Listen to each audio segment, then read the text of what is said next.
Yay! All right. Today should be fun, I hope. I love these pressure demos, if you can't tell. I was telling, I think it was Court. Where's Court at? Oh, he's up there.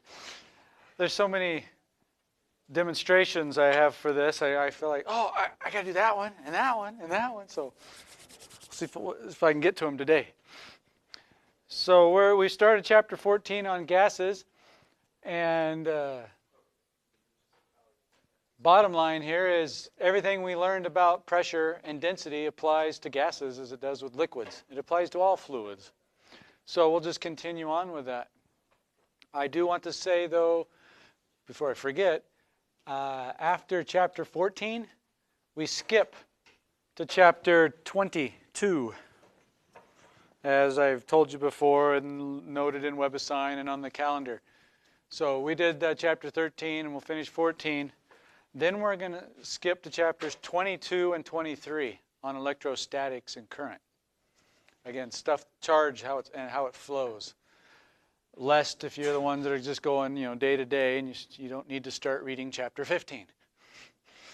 You can go back and read it, but we won't go there this semester. All right. With gases, we have atmospheric pressure that we started on last time. The pressure usually gives a subscript for atmosphere because it's a pressure. It's still force over area. That force now, though, is just the weight of the air. And so atmospheric pressure is all of the air molecules above you acting on your area. So here's a little simple model. Think of these as air molecules. You can think of these as any fluid molecule, water, air, blood. Well, if you turn them vertically, what do you notice about their spacing?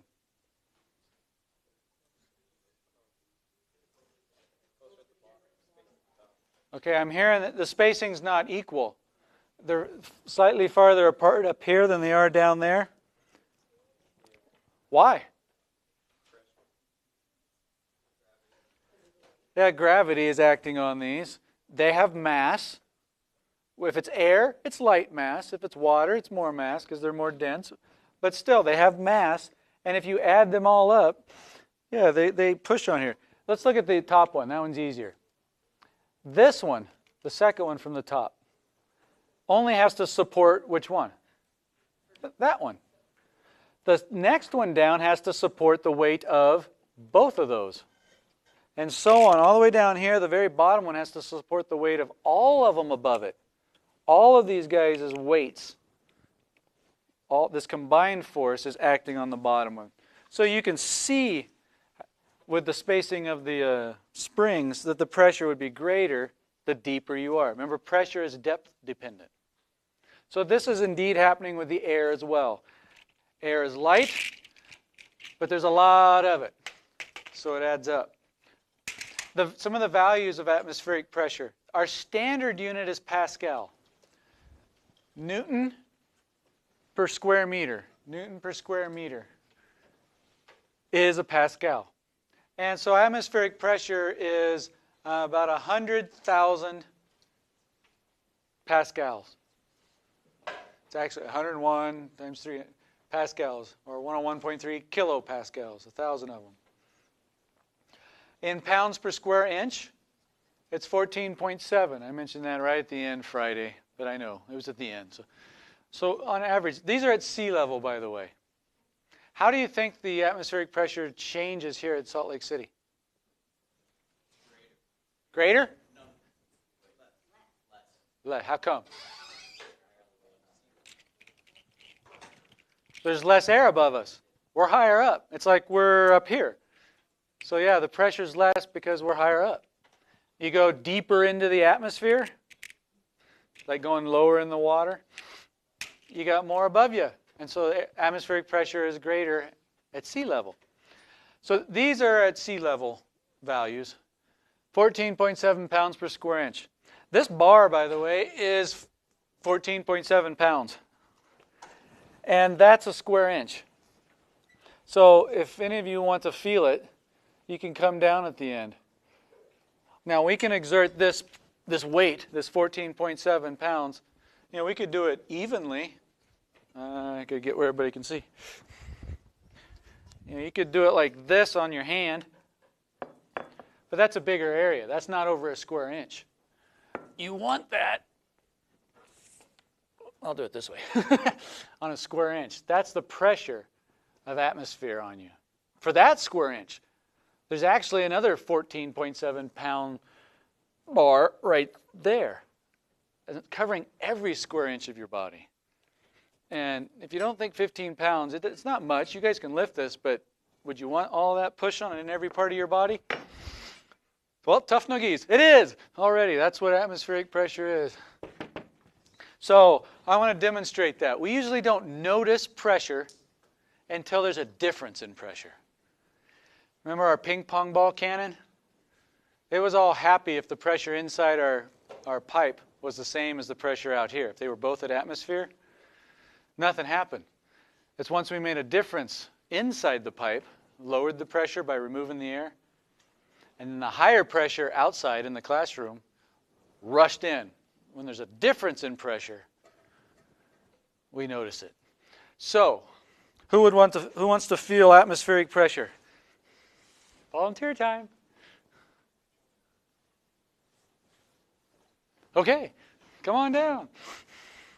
While she's coming down, I'll remind folks. You rearrange this equation.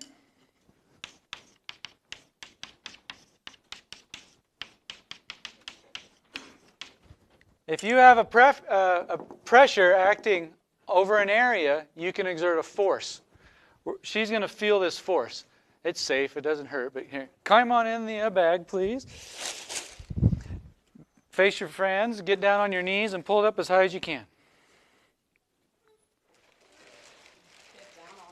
Yeah, otherwise you won't fit. That's all. There we go. Now we're not going to do this above her head. We want her to breathe. You can squat a little. It might be more comfortable. I'm going to put that inside. Your job is to hold that. And I'm going to seal you up. Is that okay? I think so. All right.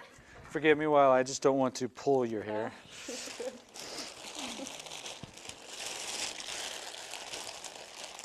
All right. So what we're going to do is remove the air inside the bag. And because she just said it's kind of scary, I'll tell you, shop vacs and vacuum cleaners actually don't pull very big vacuums. If it's 14.7 pounds per square inch out here, inside the bag after we remove air, it'll be less, but it'll only be maybe 2 or 3, maybe 4 pounds per square inch less. It's not going to go to 0. But that'll be a difference inside and out. Are you ready? Are you brave? Yeah. All right, stand up. Can you lift your arm and wave to the class? No. Your sister? Wave to her. Are you taking pictures of her? Come on. No. All right, we'll free you up here. Thank you. Did it hurt? No. Good. So, what did it feel like? I just felt like you're suction, like how pretty much you would. A really big how hug? it would look, yeah. I feel like I was just like suctioning. Well, thank you. And so that the difference in pressure was only maybe 3 pounds on every square inch. No offense, though, you have a lot of square inches. We all do. So 3 pounds per square inch times her entire area created enough force that she couldn't stand up or lift her arm. So we just vacuum packed her. You can preserve her for all time and eternity. I don't know. So we only notice pressure when there's a difference, because right now we don't tell. You go diving underwater, then you can tell. You go up high enough into the atmosphere, you'll be able to tell. But here on the surface of the earth, normal life, we don't. These are interesting. Remember we had that barometer? I had that tube full of liquid, and when I pumped on the cap, the water level went up. Well, fluids, exert pressure. at the bottom. So if you have mercury, Hg is mercury, you need 760 millimeters of mercury, a column of mercury 760 millimeters high. That'll create a pressure down here, right? That pressure that that column of mercury creates is exactly equal to 1 atmosphere of pressure. So all of the air above us in the entire atmosphere creates the same pressure as 760 millimeters of mercury would. Why does this column get to be so much shorter? It's more dense. Yeah, it takes up less space, but it'll exert the same weight over the same area at the bottom. Water, well, here it is in inches. Often weather stations use this or something. Water, you'd need 405 inches of water to create the same pressure at the bottom of it as you would due to atmospheric pressure. So they use lots of things. Those of you in medical, you take your blood pressure. I know some of you are in Richard Ingebretsen's class, Physics of the Human Body. What's the unit of pressure? You just had it today, too. Did he give the units today? I know you're in his class. Blood pressure. Who knows the units of blood pressure? You take it and you get a reading. What's a normal blood pressure? Somebody's got to know that. 125 over 80? 110, 120 over 80 or 70 is average. What are those units? That's a unit of pressure. And they use millimeters of mercury. So 120 millimeters of mercury over 80 millimeters of mercury. That means the pressure in your arteries and inside your heart are those pressures. So you can get a feel for them versus a whole atmosphere. So it's a lot less than 1 atmosphere, but they're creating pressure. And you need those differences in pressure to move your blood around. It's a pump. A water pump moves water around because it increases the pressure on one side than the other so that the water starts flowing. Just like the air rushed into the ping pong ball cannon. So again, we only notice it when there's differences. Now, we often measure them. You guys probably done it more than you thought in life. How many times do you pump up your bicycle tire or your car tire? What's a typical car tire's pressure? Yeah, you only have 30 psi, 25 to 35 or 40. What do you measure it with often? One of these thingies, you stick it in there and it blows it out. It exerts a force over an area. They calibrate this and, oh, there you go. I'm inflated to 32 pounds per square inch. That means the air inside is exerting 32 pounds over every square inch of the inside of the tire. Now, that is called a gauge pressure. And gauge pressures are measured with a gauge. That's how you remember it. But they're measuring the difference in pressure between inside and outside. The absolute pressure is everything that's exerted on that tire. So look at it this way. If the inside is 32 pounds per square inch greater than the outside, what do you think the absolute pressure is? Because what else is pushing on it? I'm hearing it over there. 29.7. And how'd you get that?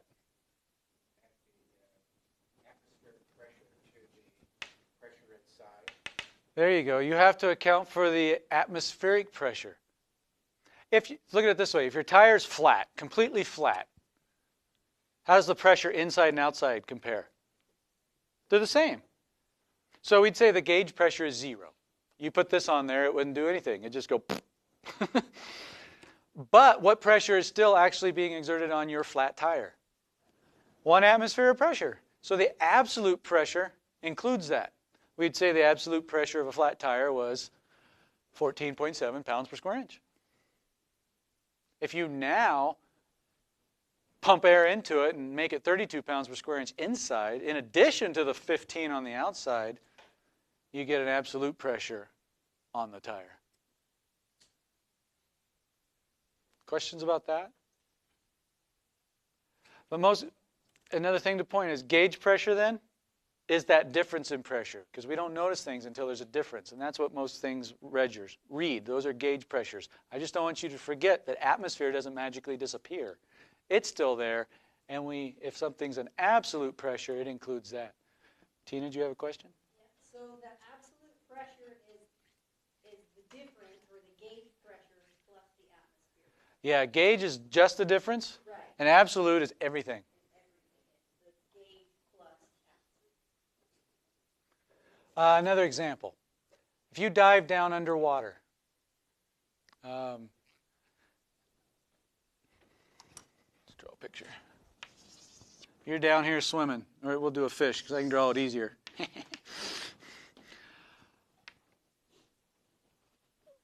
It's the absolute pressure on the fish would be figured out how. What's the pressure on the fish? Yeah. Yeah, you have the atmospheric pressure, the pressure due to the air, and the pressure due to the water. Right? So you have this column of fluid above it, and you have this column of fluid above it. And what was it? It was DGH. That's your column of the atmosphere. DGH. But this one's for the water. That one's for the air.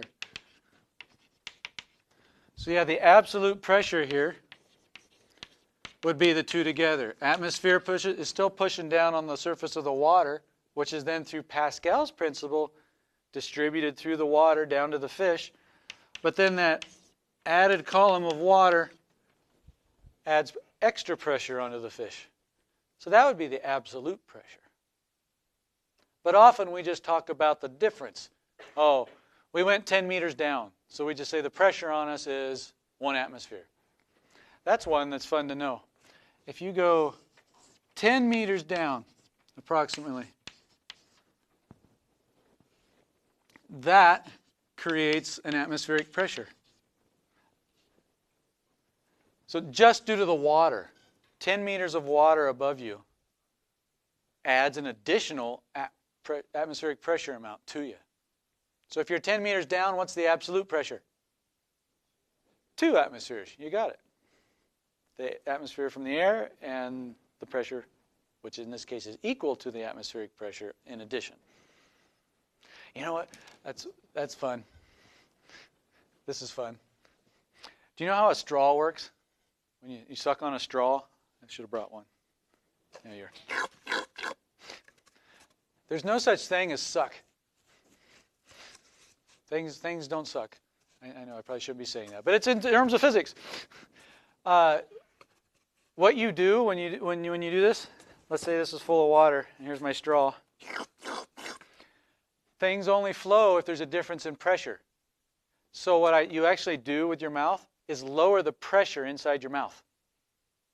So if the top is at lower pressure than out here, then the higher atmospheric pressure actually pushes the fluid up the straw and into your mouth. So when you quote unquote suck, you're actually just lowering the pressure and you're allowing the atmosphere to push the water up the straw. Well, what if your straw is 10 meters high? How much do you have to reduce the pressure in your mouth in order for the atmospheric air to be able to push water up that 10 meters? Yes, a lot. Can any of you guess how much? Yeah, so it's like you put your straw in there and say it's 10 meters. Well, you got atmospheric pressure pushing here. How high can 1 atmosphere push up water? How high will that column of water be?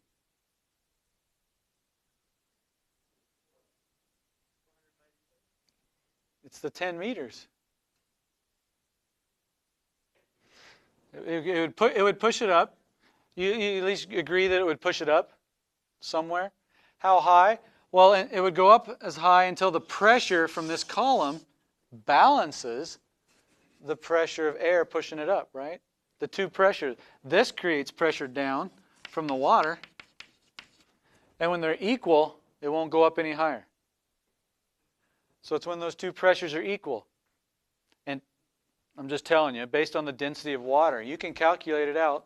Density of water times gravity, how? H. That's where we get this height. So that's the tallest you theoretically could actually have a straw. If your straw was 100 meters tall, you physically can't reduce, the pressure in your mouth more than an atmosphere. You can get rid of all the air. Well, that would reduce it by 1 atmosphere. You can't get rid of any more air because there's no more air to get rid of. So theoretically, your straw couldn't be any greater than 10 meters. Does that make sense? Yeah. Back on the atmosphere with like the same amount? Like does our body push? Oh, yeah. If we're being pushed in, we must be pushing back with the same pressure, or we'd implode, wouldn't we? One, we have air inside us at the same pressure, but also our bones and muscles, physical structure, don't collapse. If we're pushing out all the time, like what happens to us in space? Good question. What would happen if we went out in space? We'd explode. Because the pressure inside us would be greater than the no pressure outside, and we'd explode. Fun, huh? That's okay, though. You'd actually die of something else before you died of exploding. So, solar radiation, for one. Couldn't breathe. That'll take a while. You'll freeze. That'll take a while. It's probably the radiation first. Then you probably explode. Anyway, it's fun to think about, right? You can Google it. People have written up all this stuff. See, physics in real life. That's why the astronauts need a suit. It's to shield them from the radiation, keep them warm, and keep the pressure equal.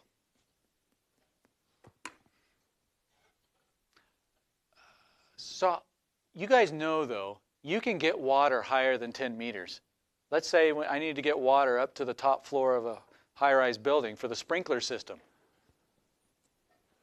How would they do it? Hydraulics. Very good. They use a pump.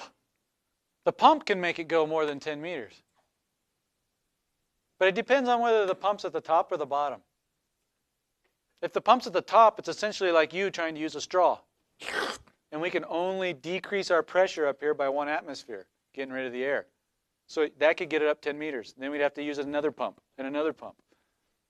But what's interesting, if you put the pump at the bottom, you can just keep pumping, and it'll just keep rising.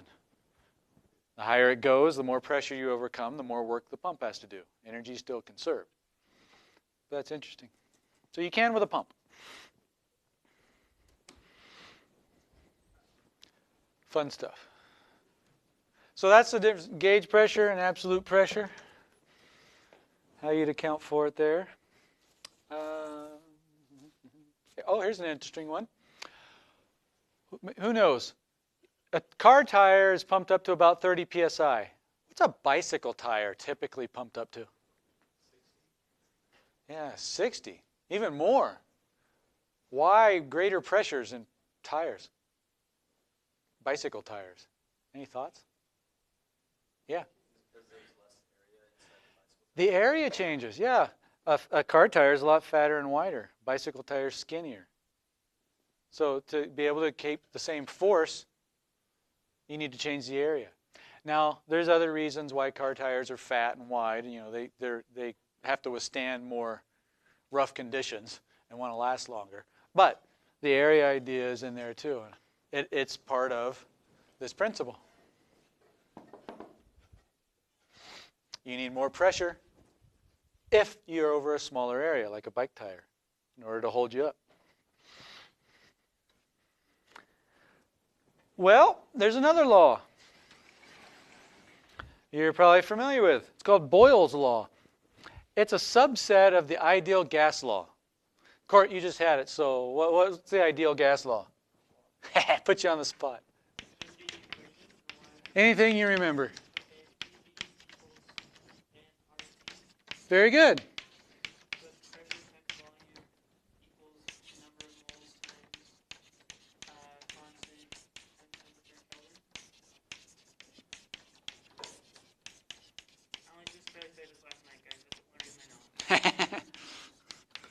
Oh, most of you probably had this at one point or another, whether you remembered it or not. So basically, it's just a relationship. You can see how pressure and volume are related to temperature. That's what the ideal gas law does. If you keep one of them fixed, that's Boyle's law. That keeps the temperature fixed.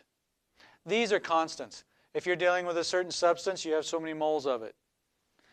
This is a constant, the Rydberg constant, and it's constant. So if you keep the temperature constant, this whole right side is constant. That's Boyle's law. When all of this is constant. What that allows us to do is if you keep something at the same temperature, then if you increase the pressure, what has to happen to the volume? It decreases, and vice versa. And I bet you already knew that. There's two other laws you can do. If you kept pressure constant, you could see how volume and temperature change. There's Charles' law and Gay-Lussac's law, and I forget which is which. But you probably know this. If you heat something up and the molecules are moving faster and faster and faster, the thing expands. You increase the temperature, volume goes up for the same pressure. And if you keep the volume constant, you see how those are related. We're just going to deal with Boyle's law for in here for now. And that's just how these two adjust. So the idea is if you have pressure on one side times the volume on one side, that's got to equal the pressure times the volume on the other side because that product is constant. Can you think of any examples where you change pressure or volume and the other adjusts?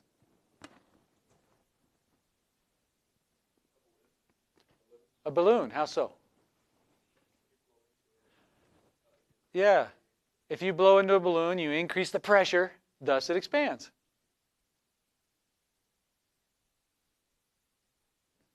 Now that one, they're both increasing.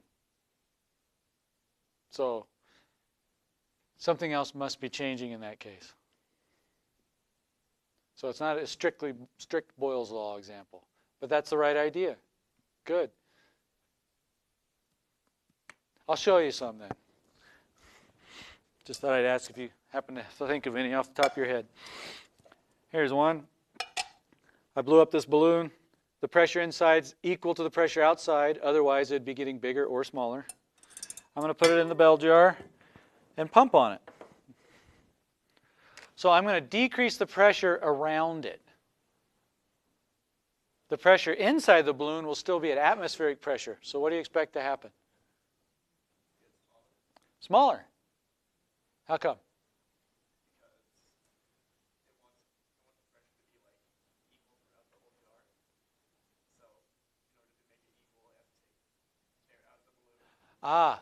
If air could move in or out of the balloon, but I've sealed the balloon off. Otherwise, it would just deflate on its own. So the balloon's sealed. Does that change your answer?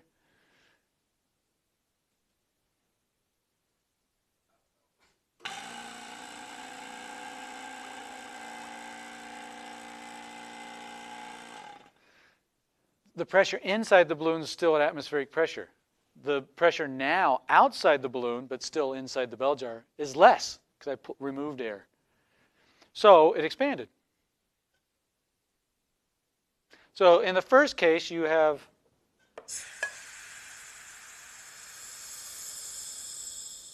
that. There's a certain pressure, certain volume. Now we're going to decrease the pressure, P2, so the volume has to go up of the balloon.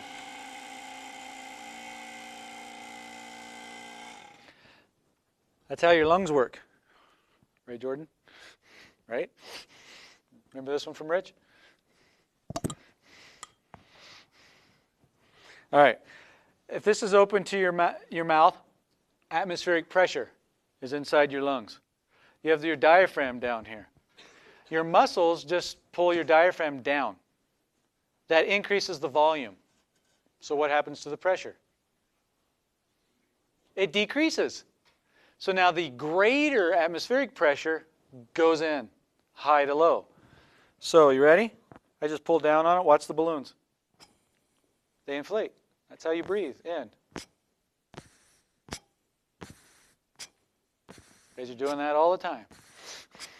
That's what you do. You just expand by increasing the volume so the pressure decreases. And if the pressure decreases around the balloon, you see what happens to the balloon. It inflates. Its volume expands. Fills full of air and you breathe. Then the diaphragm goes back up and the reverse happens.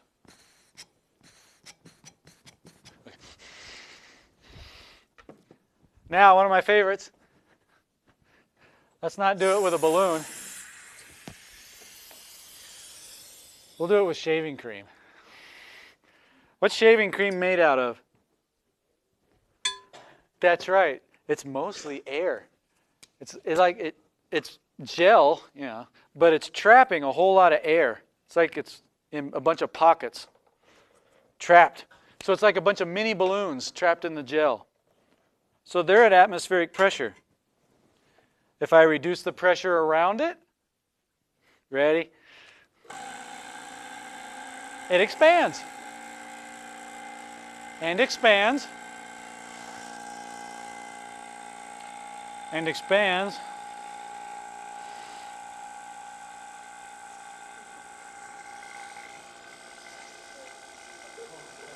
And expands. And I stop there before it gets pumped in, sucked into the pump. So pushed into the pump, not sucked. So yeah, all those air bubbles just expanded. Boyle's law. You change pressure, volume changes. There's an inverse relationship. One goes up, the other has to go down. Now it's fun too when you let the air back in. Ready for it?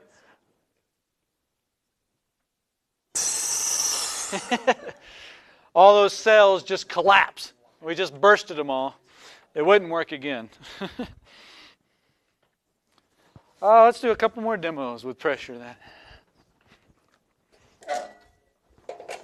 Here's a stool, piece of rubber, normal rubber. It's not sticky. There's no adhesion.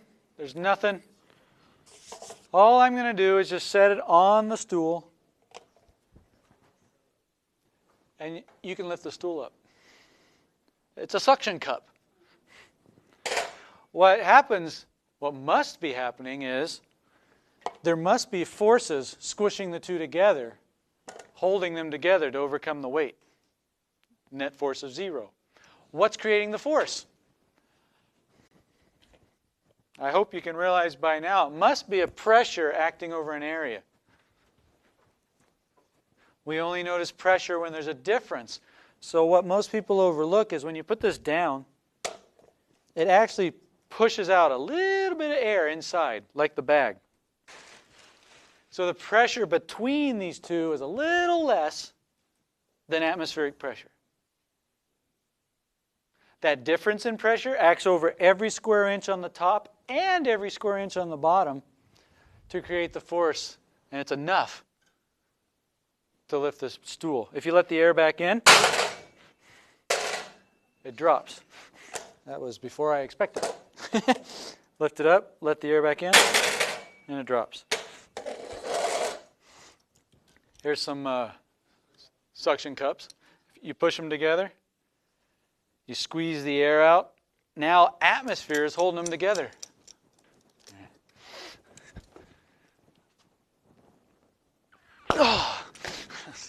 So it's possible, but again, a little difference in pressure from inside to outside, but acting over every square inch on both sides creates enough force that it's difficult to pull apart.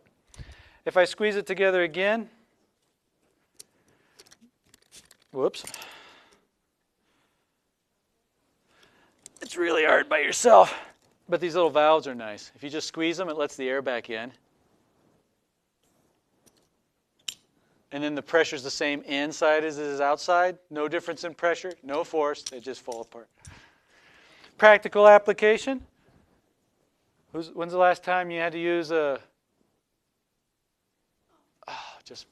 thank you, a plunger on your toilet?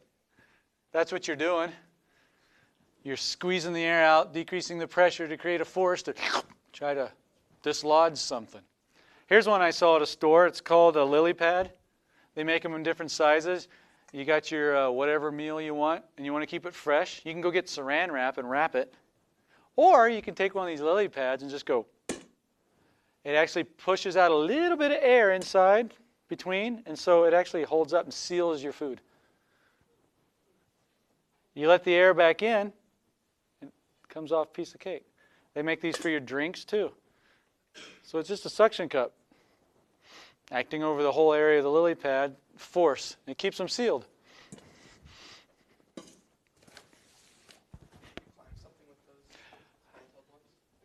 Yeah, the idea is if you went like this, yeah, it's a force. So if you trust your life to doing that on glass windows, some glass cleaners do that on their knees and here. And it's possible to hold yourself up and climb up a wall like Spider-Man. I would just never rely on one. Always have at least two connected in case one fails.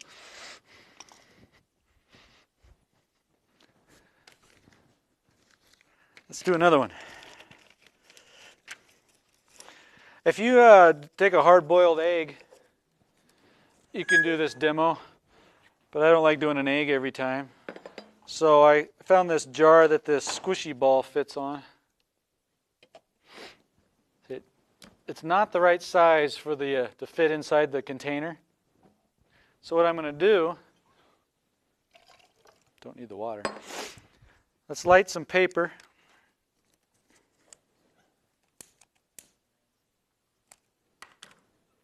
See if I can do it without burning myself. Seal it. This is actually part of the other ideal gas law. We increased the temperature.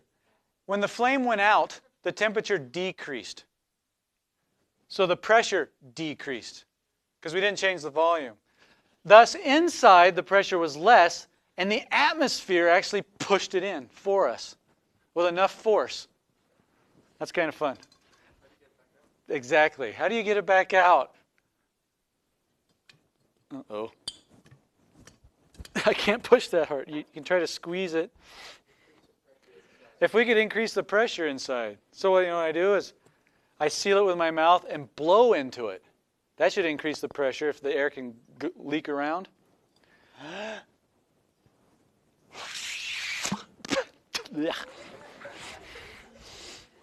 Works like a charm.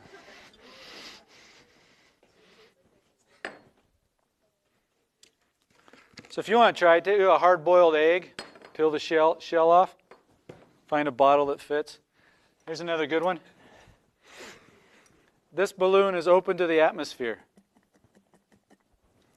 And this jar has a hole in the bottom. I'll seal it. You can't blow up the balloon. Why?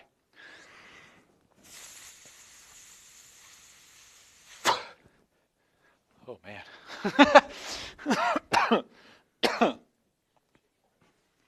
Can't change the pressure. Oh, I increased the pressure inside the balloon. But what else happened? The balloon tried to expand and did what? Increased the pressure inside the jar too by squishing that air together. And so I was fighting against the increased pressure. Let's give the air inside the jar a place to go. Now, when I push on this air inside there, it can come out.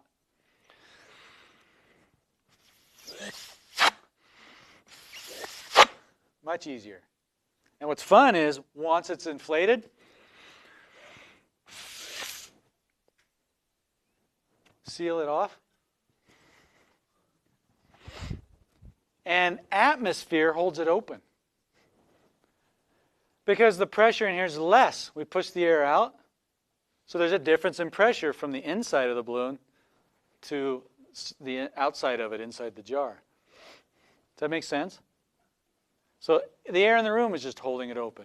If I let the air back in so the pressure is the same, it re-deflates.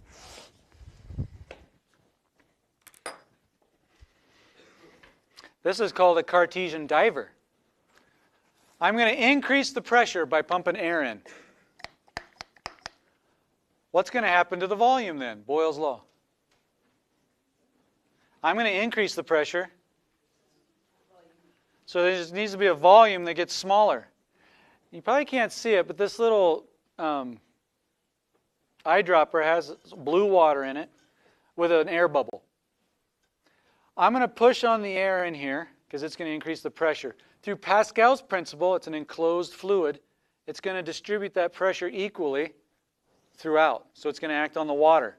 And the water is going to push on the diver, the eyedropper. And you know what's going to give is that little air bubble on the top.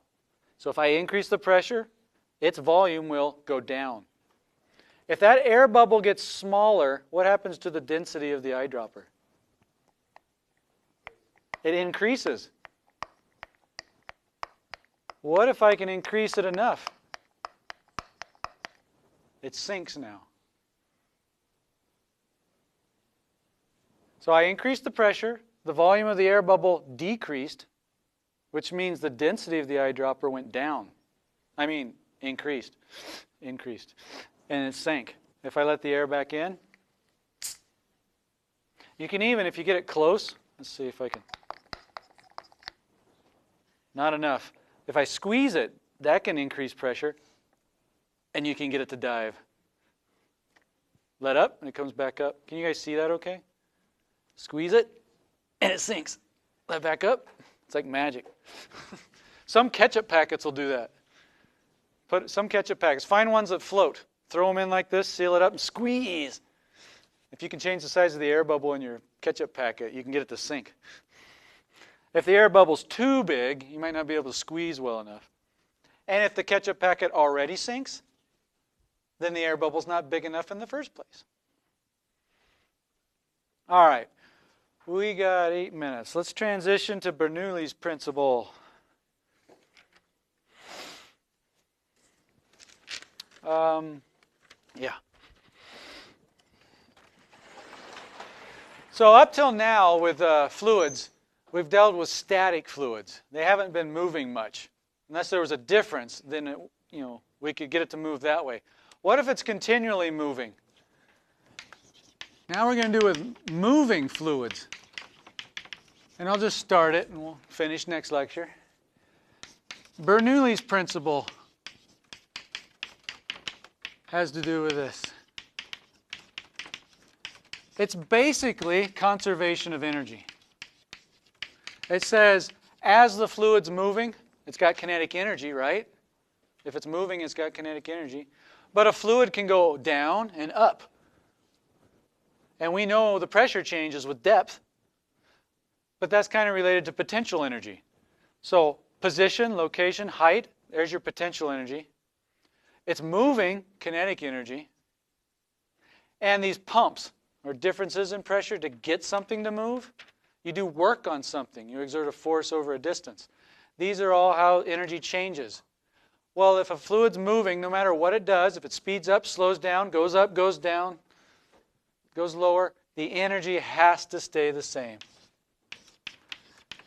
And that is summed up with Bernoulli's principle. It basically says the kinetic energy plus the gravitational potential energy plus any work done has to stay constant. This is how I like to look at it. Your book gives you an equation. I'll spare you. Your book does it. But it basically converts energy per volume because we're dealing with a whole bunch of mass, a bunch of particles. So energy per volume. If you do that to each of these, you get the kinetic energy term becomes 1/2 times the density times the velocity squared. That's velocity, not volume. Plus the potential energy term, dGH. You've seen that before, right? Pressure.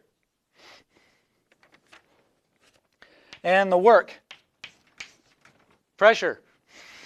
That's got to stay constant.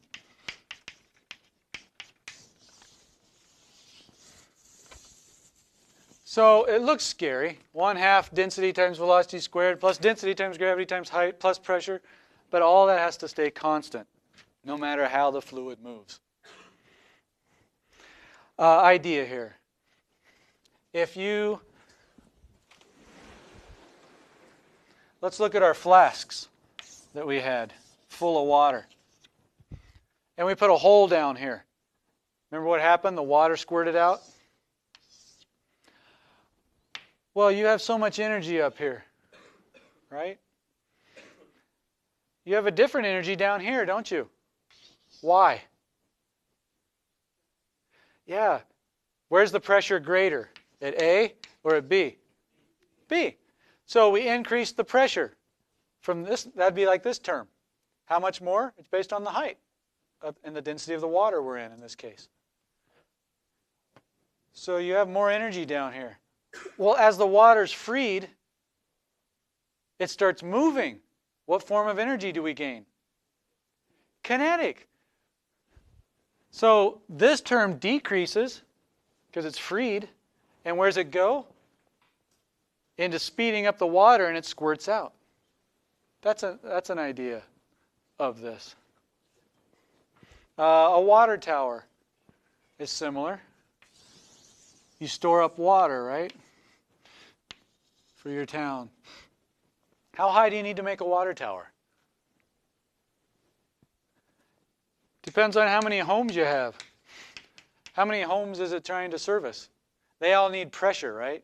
You turn on your faucet and you want pressure. If they all need a certain pressure, you got to add them all up. This is the source that needs to provide all the pressure. So how high do you make it? That total pressure? dGH. That's how high you make it. In order to have enough pressure to service all your homes. And again, as it comes out, it flows, and now it has kinetic energy. Yes? If you had a water tower on a hill as compared to a water tower in the valley, would you be able to service more homes? Absolutely. If this were up on a hill like this home down here would have higher water pressure than this home because it's that much deeper, right? Pressure is depth dependent. So if you just want more pressure, raise the water tower. Doctors and nurses do this with an IV. You need to have the pressure outside your body greater than the pressure in your blood so that it'll go in, the medicine, right? Or whatever it is. So what do? They raise the IV up. Why? So that the pressure is greater down here at your arm and it'll go in. If you need it to go in faster, what do? Raise it higher. I think I'll end with this one. Let you go. This, I'm going to blow air across this pipe. It gets narrower here, skinnier. It's open to the atmosphere here. And it's open to each of these columns of water. They're at the same height, so that tells you atmospheric pressure is the same on each one. Air gets in there, it's pushing on all of them equally. If I turn this on and blow air across, should something change?